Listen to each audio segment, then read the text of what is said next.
Women's Conference Japan. I'm so happy to be with you through this remarkable technology. I miss being with you in person, and I count Women's Conference as being some of the most inspiring and grounding days of my faith journey. So today I have a brief introduction to the session on contemplating scripture with imagination, and you should watch this video and then the two sermons I've linked to, which demonstrate what it looks like when we use imagination to interpret scripture, how the stories come alive. And there's also a worksheet, and I'm going to ask you to read the biblical story and work on that worksheet before we have our in-person gathering via Zoom. That will be a lot of the basis of our conversation. The Bible is a strange and wonderful text. In the modern mind, it's a cohesive document inspired by God to guide humanity, but actually, it's the work of about 40 different authors and countless editors and scribes, and it was put together over about 1,500 years. The types of writing are also quite varied.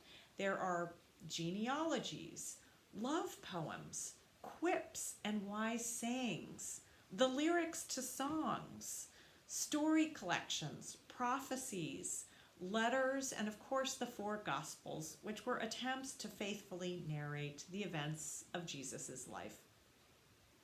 The scripture is authoritative, but it is not able to capture absolutely everything about the events.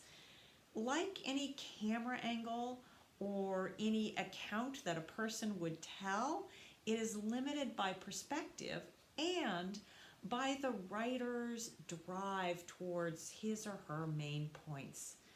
For these, among many reasons, the four Gospels even don't agree on what should be included or how the stories should be told or even exactly what Jesus said or did. So we readers who seek to know Jesus have some choices to make about how to proceed. And to my mind, these choices look something like this. We can try to unify the scripture to make it consistent, or we can wonder at its disharmony and the multiple perspectives that it offers us and consider that rich soil.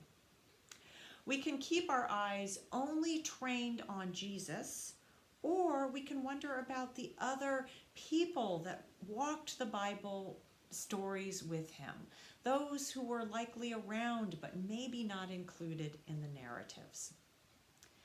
We can glue scripture to a very specific historical context, one that we really don't know a lot about, or we can invite scripture into our contexts, into our time of history, and see how it plays in this modern world.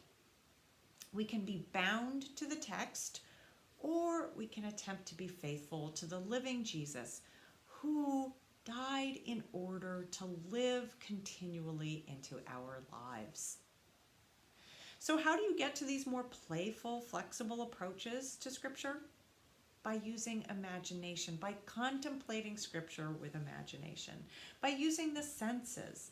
Rather than narrowing our vision to only the words on the page, I suggest we widen our vision and ask ourselves questions about what is happening in the picture.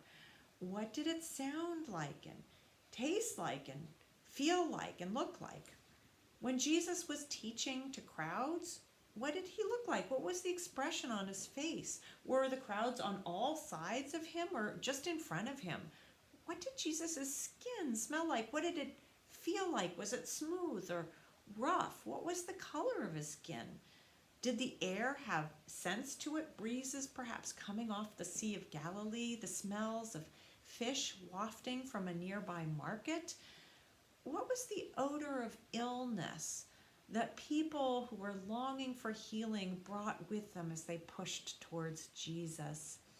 Who figures mainly in the story, and who else might have been there that we didn't notice, that they didn't bother to write about in the scripts? Were there children around when we might not have expected it?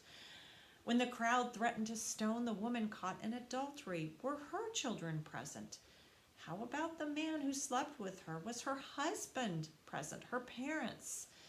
In Mary and Martha's house, well, what did it look like? Could you smell the cooking? What food? What did it taste like when Jesus sat down to Mary and Martha's hospitality? What did the chairs feel like, or did they sit on the floor? So before you join the Zoom conversation, please do watch this video and the 2 sermon videos and read that document and do your own imagination work, and I'll see you soon.